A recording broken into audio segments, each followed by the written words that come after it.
तो दोस्तों मेरे साथ विजेता दहिया जी हैं और इनको मैं बहुत पहले से जानता हूँ, बहुत टाइम से फॉलो भी करता हूँ, बहुत टाइम से मैं जानता भी हूँ। और अभी मेरे पास ऐसा कोई क्वेश्चन नहीं है जो मैं इनसे पूछ सकूँ, क्योंकि वो सारे क्वेश्चन लोगों ने पूछ चुका है इनसे लगभग सब कुछ कंप्लीट हो चुका है। लेकिन हम लोगों ने कोशिश करा कि हम लोग 24 घंटे तक यहाँ हंगर स्ट्राइक पे बैठेंगे। और सर आप हमारा तो छोड़ो, और लोगों के बारे में, जो लोग यहाँ पे हंगर स्ट्राइक पे बैठे हैं, उनको लेकर आपका क्या विचार है, क्या होना चाहिए?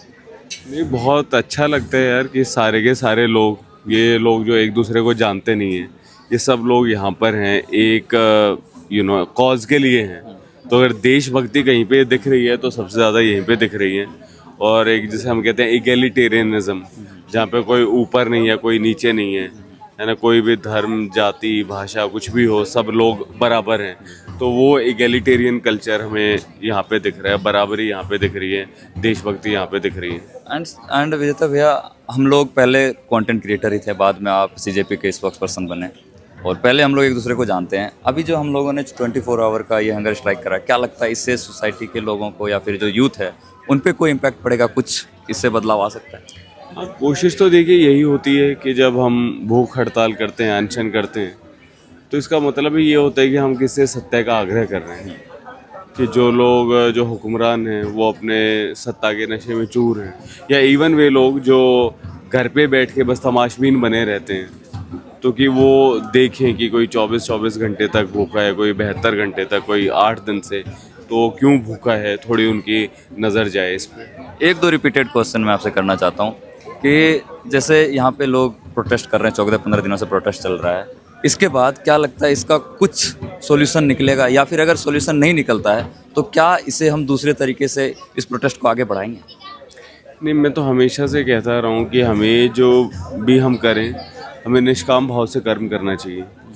जो क्या निकलेगा नहीं निकलेगा उसको लेके बहुत ऑब्सेस्ड नहीं होना चाहिए, ठीक है ना, कि ओ अगर कुछ नहीं हुआ तो हम हार जाएंगे, ऐसा कुछ नहीं है। कोई भी आप सही दिशा में अगर कदम उठाते हैं तो वो अपने आप में एक जीत है। तो हम अपनी तरफ से कोशिश करें जितना जो हो सकता है।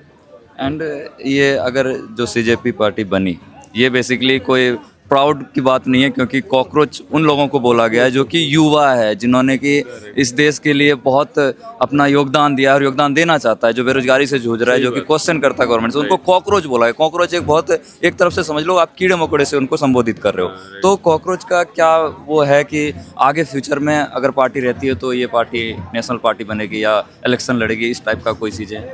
नहीं, इलेक्शन लड़ने जैसा या पॉलिटिकल पार्टी बनने जैसा अभी कोई प्लान नहीं है, क्योंकि बात वही है कि पॉलिटिकल पार्टीज तो बहुत सारी आ जाती हैं, लेकिन जब तक लोगों के अंदर वो चेतना नहीं होगी कि जिसे आपने चुना है, आप उससे सवाल करो, उनसे पूछो कि ये क्यों हो रहा है ना। तो अक्सर हम देखते हैं कि कोई नई पार्टी आती है, वो भी फिर उसी ढर्रे में फंस के वैसी ही हो जाती है ना। तो कोई भी जो उस सिस्टम है उसको कोई भी चैलेंज नहीं कर रहा है। जैसे कि आप देखो, इलेक्शन लड़ने के लिए जो कैंपेन की लिमिट होती है फंडिंग की, वो करीबन 95 लाख रुपए होती है। अब कोई इंसान जन सेवा के लिए तो इतना तत्पर नहीं होगा कि अपनी जेब से 95 लाख लगाए।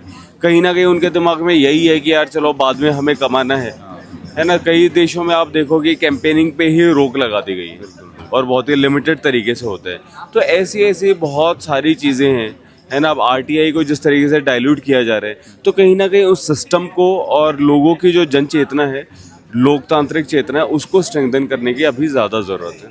तो विजेता भैया, आपको ये नहीं लगता कि अब यूथ को कारभार संभालना चाहिए, क्योंकि जो पुराने लोग हैं जो सिस्टम में बैठे हुए कई साल से बैठे हुए, और जब से वो बैठे हैं तब से ना तो कुछ चेंजेस हुआ है, ना ही आज दूसरे देश के तुलना में हमारा देश उस जगह पे पहुंच पाया है। तो ये होना नहीं चाहिए कि सीजेपी जैसे पार्टी सत्ता में आए, और हो सकता है आपने जो चीज़ बोला कि लोग उसमें आके फिर वो उसी तरह से उलझ जाते हैं, लेकिन अगर यूथ और युवा जैसे आप लोग जैसे लोग सत्ता में आएंगे, या कांग्रेस जनता पार्टी के लोग सत्ता में आएंगे, पढ़े लिखे लोग, होशियार लोग आएंगे, तो देश में बदलाव आएगा, वो क्रांतिकारी जो लोग यहाँ पे, उनके सारे आवाज़ सही हो पाएंगे। आपको नहीं लगता ये चीज़? हाँ, नहीं, देखो, राजनीति में आना कुछ गलत नहीं है, युवाओं को राजनीति में आना भी चाहिए। बस मैं कांग्रेस जनता पार्टी के स्पेसिफिक बता रहा हूँ कि किसी को ये काम भी करना पड़ेगा, किसी को राजनीति में आना होगा, ठीक है, और किसी को जो लोगों के जो दिमाग है उसको भी, उसकी भी बत्ती जलानी होगी।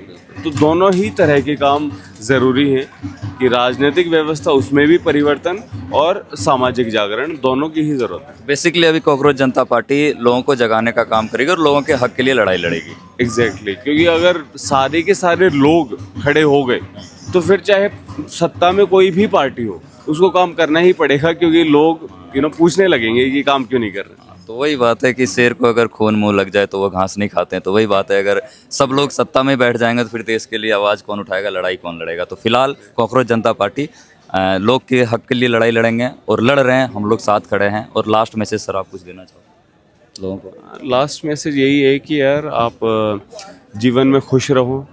कई लोग मैं देखता हूँ कि वो एक पार्टी के गुलाम बन के ट्रोलिंग करने लग जाते हैं, लेकिन कभी आप आत्ममंथन करो कि जिस तरीके की असंवेदना आप दूसरों के प्रति व्यक्त करते हो तो आपकी असंवेदना आपके भी जीवन का एक हिस्सा बन जाएगी।